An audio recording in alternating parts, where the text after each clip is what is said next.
So, so you go from that fight to the Anthony Joshua fight. Yes. So tell me about the preparation and leading up to that fight. In fact, the preparation for the Anthony Joshua fight, then I started, after having like 4 months of training camp for the Tyson Fury fight, I had this feeling, and then I get a little confident. Now I know how it works, like 10 rounds, and then was pretty good. The Tyson Fury fight, I think I sparred like 10 rounds for like 2 weeks. Yeah, like four sparring of 10 rounds barely. But the Anthony Joshua fight, 6 weeks before the fight, I was no, I wasn't 10.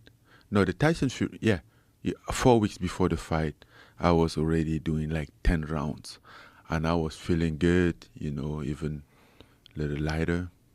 But things plays out different. And I think, unlike the Tyson Fury fight, that nobody expected me to do anything, here they were expecting me to do something. So things played out a little different. And then we get in the fight week, and then every time that we're gonna do something in the fight week, whether it's media, they're gonna pick me up, and then I get there, have to wait like 1 hour and a half before he arrives. And there was like maybe the third day of the week that Dewey Cooper, he said, oh, he started to get really mad, upset about it. Like, yes, this is how they do to get fighter tired. But at the time, I didn't know what was going on. Mm. So I'm like, no, come, relax, Dewey, it's okay. I didn't know until we get to the fight day. Fight day, receive an email, pick up time. I mean, this one thing among others. Pick up time, 10:30 from the hotel. And then when they say 10:30, by 10:20, there's a car in your door waiting. We go to the supposedly fight time, between midnight to 1 a.m. We get to the arena, 10:45.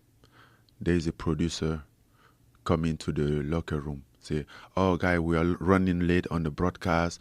Now we're gonna go around 1:45 each." I'm like, okay, 1:45. It's 10:45, 3 hours. Okay, you know. So what do you do? Do you eat? Do you sleep? What do you do when you know you have 3 more hours? You don't know. You just stay there, and then you have like a drug test guy around waiting for you to pee. How far before the fight do you eat?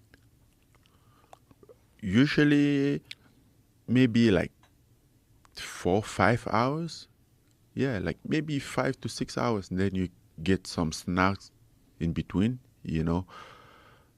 And then, yeah, he was around 1:30 that Anthony Joshua arrived.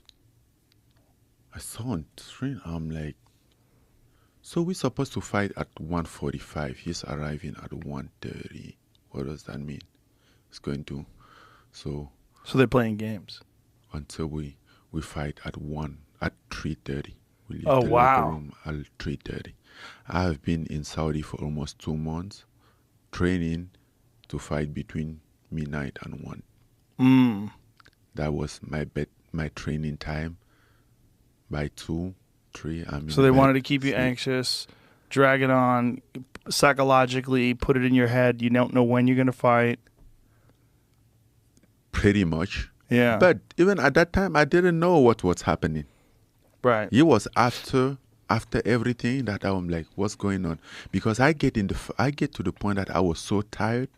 I was in the locker room, eating meat, then sit down, feeling asleep. Then I tell Eric Nixick, like, bro, something wrong. I'm asleep. I feel like I want to sleep. Like I'm sweating. But we just keep doing. So that fight, I mean, not to say Anthony Joshua couldn't win me. I think if there's somebody that you can lose against him, he's the guy. And he's one of the best of doing it. But and this is definitely not on him because he wasn't the guy that was sending all those emails, was organizing. So I'm not blaming about anything. But the organization, bro, nah, they did quite some stuff that wasn't fair.